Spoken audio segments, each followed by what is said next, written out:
Ben trovati amici di Radio Rossonera, ci ritroviamo per un mattino Milan di 12 novembre mercoledì, metà della prima settimana di sosta nazionali.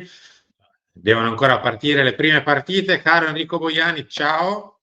Ti sento felice e contento. Ciao, buongiorno a tutti, ben ritrovati. Come sempre, Simo, no, lo so. Come sempre, Simo, no, dicevo, chi è con noi anche oggi? Perché so che saranno pochi, ma sono davvero i migliori, perché sono qui con noi, perché guardano questo video. Insomma, grazie davvero di cuore, ragazzi.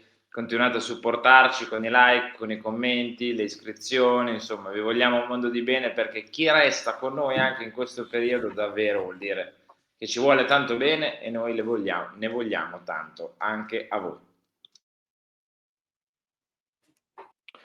Allora, partiamo da una considerazione, Henry, che non riguarda il campo, o meglio, in realtà sì, ma non riguarda il Milan direttamente.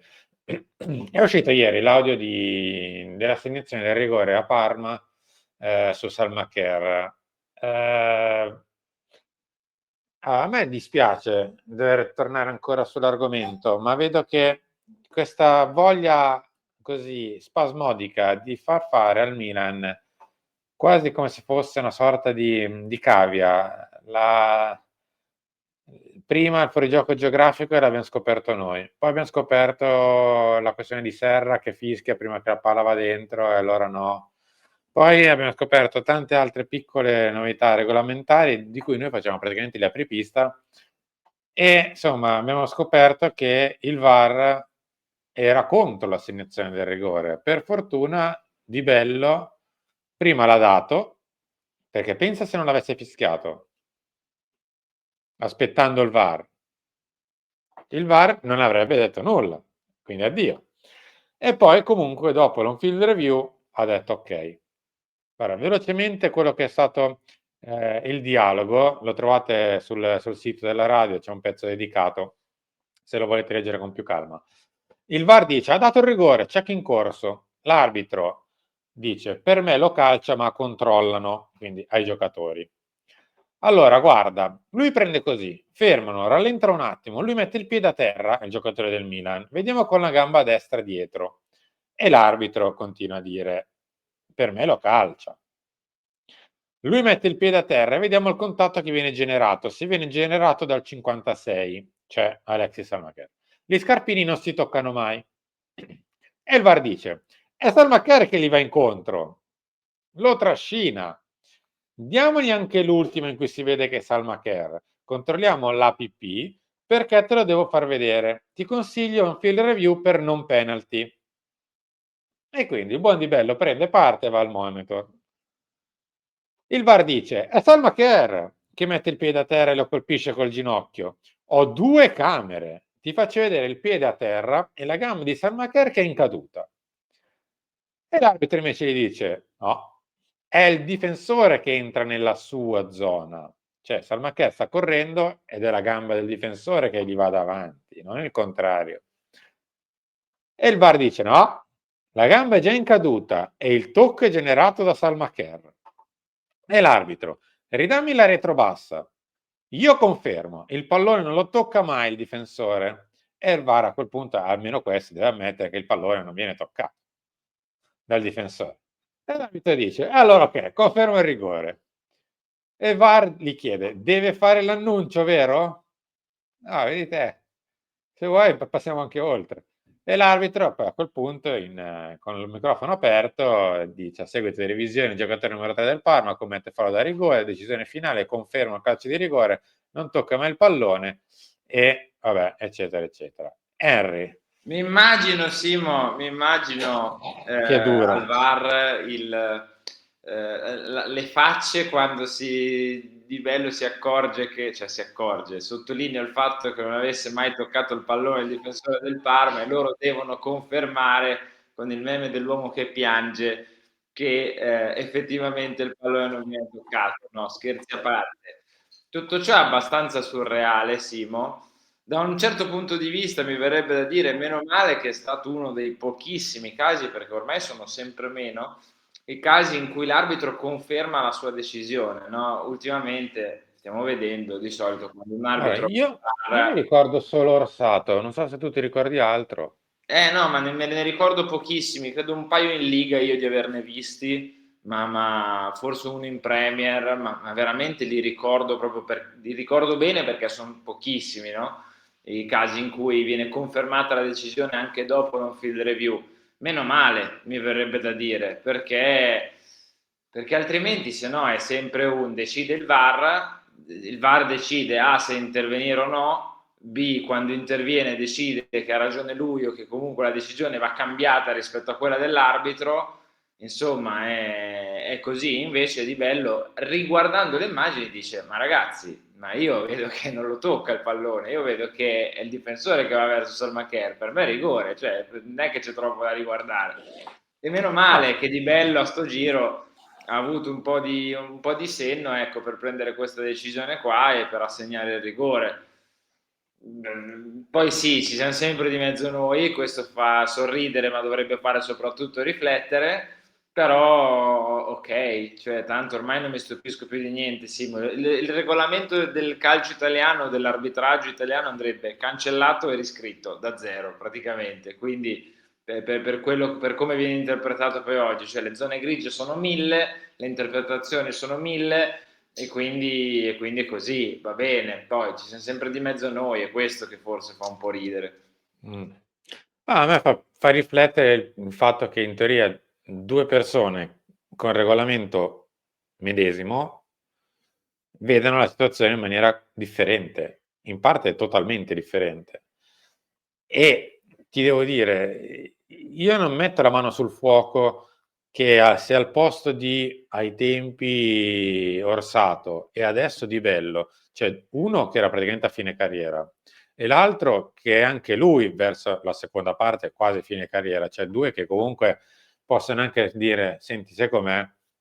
Ma io decido io, cioè ho l'esperienza tale per e faccio io e non mi faccio dire cosa devo fare dal VAR, come magari può fare uno che ha il secondo, terzo, quarto anno di A ancora, e forse non ci sarebbe stato il rigore. Tant'è che Rocchi, e ve lo leggo, commenta così: partiamo dalla decisione che è corretta, almeno questo.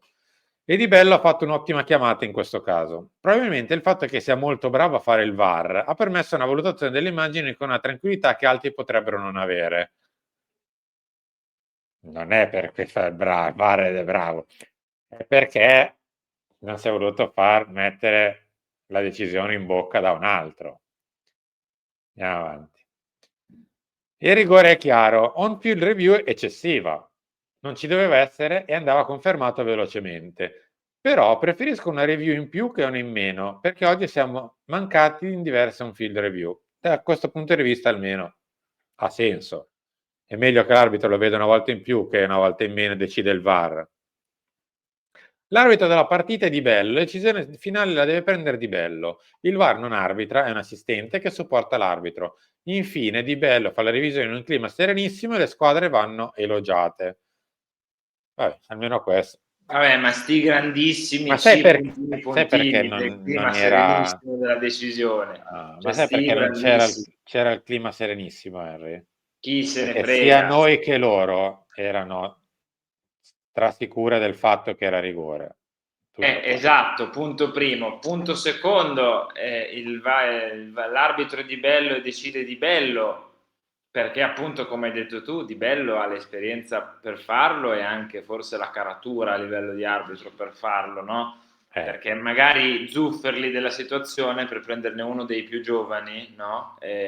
O tanti giovani che stanno arbitrando, soprattutto le medio-piccole, magari se ti richiama Chiffi al VAR, se ti richiama Di Bello al VAR e ti dice guarda che secondo me non è rigore, magari il Zufferli di turno, il Sozza di turno, che sono magari un po' più giovani, vanno a dirti no, aspetta, forse hai ragione, no, ok, revoco il rigore. Dipende sempre, ormai è tutto molto interpretabile, tutto troppo interpretabile, lo sappiamo, ok, ci siamo sempre di mezzo noi, in questo caso è andata bene, l'on-field review si doveva evitare, come ha detto Rocchi, però sai quante cose si dovevano evitare, Simo, che sono state evitate, quindi figuriamoci. Torniamo a noi, va che è meglio. Parliamo di Milan velocemente, tanto poi avremo tutto il tempo, anche Lance, Talk e compagnia. Ci eravamo lasciati qualche giorno fa con la mancata copertura dell'amichevole di venerdì e invece si è sbloccata la questione e quindi si potrà vedere l'amichevole di venerdì con Lentella, Solbiate e Arno. E quindi rivedremo in campo Iajari, rivedremo in campo Estupinian, rivedremo in campo Christian Pulisic, tutti i giocatori che non sono andati in nazionale che possono mettere minuti nelle gambe.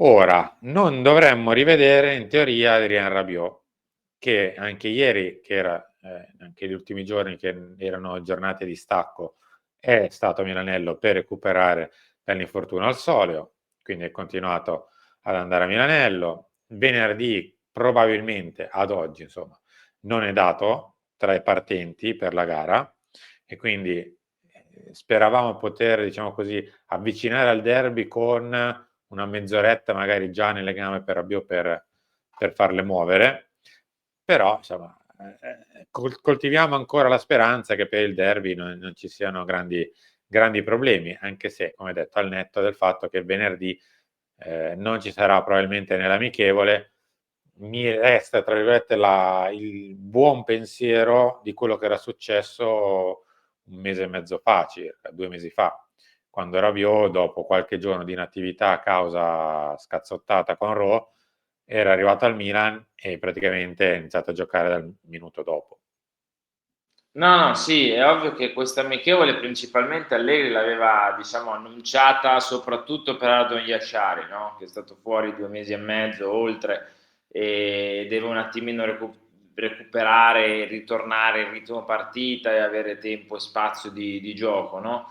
È andato in panchina nelle ultime, si è scaldato, ha fatto il riscaldamento, quindi è tornato anche ad allenarsi in gruppo, però è importante che giochi lui, ecco, che entri un po' anche in clima partita, eccetera. Su Rabiot è una stagione un po' particolare questa per Rabiot, nel senso che quello che è successo con Rowe, arriva al Milan rimanendo in nazionale alla prima sosta, perché le tre soste finora stanno scandendo in qualche modo la stagione di Rabiot, no? Prima sosta arriva al Milan, seconda sosta ci va perché ha fatto benissimo al Milan, pronti via subito nelle partite prima. Terza sosta non ci va perché si fa male al solio nella seconda sosta. Insomma, queste nazionali hanno un po' cadenzato la stagione di Rabiot fino adesso. Spero per il derby, Simo, perché è fondamentale. Cioè, lo vediamo e lo capiamo e lo sentiamo anche a ogni intervista dei protagonisti. Cioè, Pavlovic ti parla di Rabiot, Ricci ti parla di Rabiot, quello ti parla di Rabiot, oltre che di Modric, perché parlano anche di Modric, però in tanti parlano anche di Adrien Rabiot, quindi diventa fondamentale e per il derby è fondamentale, cioè bene recuperare, avere a pieni ranghi Pulisic, bene, speriamo che non succeda niente ai vari Leao, Modric, Gabbia con le nazionali. Speriamo ovviamente che questa sosta ci risparmi, visto che l'altra è stata un'ecatombe, però recuperare Rabiot per il 23 diventa essenziale. Henry, noi siamo arrivati in chiusura, ti chiedo semplicemente un commento estetico, perché è uscito il pallone invernale della Serie A 5 minuti Ah, fa, lo ha comunicato Lega Serie A, questo è arancio, arancione? sì. Io direi che possiamo chiudere questa puntata di Mattino Milan, Oh, ma Simo. no, Ma non ti dai, ma piace? cosa c'è la neve? Cosa giochiamo a Cortina? Per le Olimpiadi, Henry. In realtà il colore è fluo orange, se lo vuoi proprio sapere. Vuoi che chiuda? Sì, chiudiamo su sta roba, chiudiamo. Ciao. Saluti.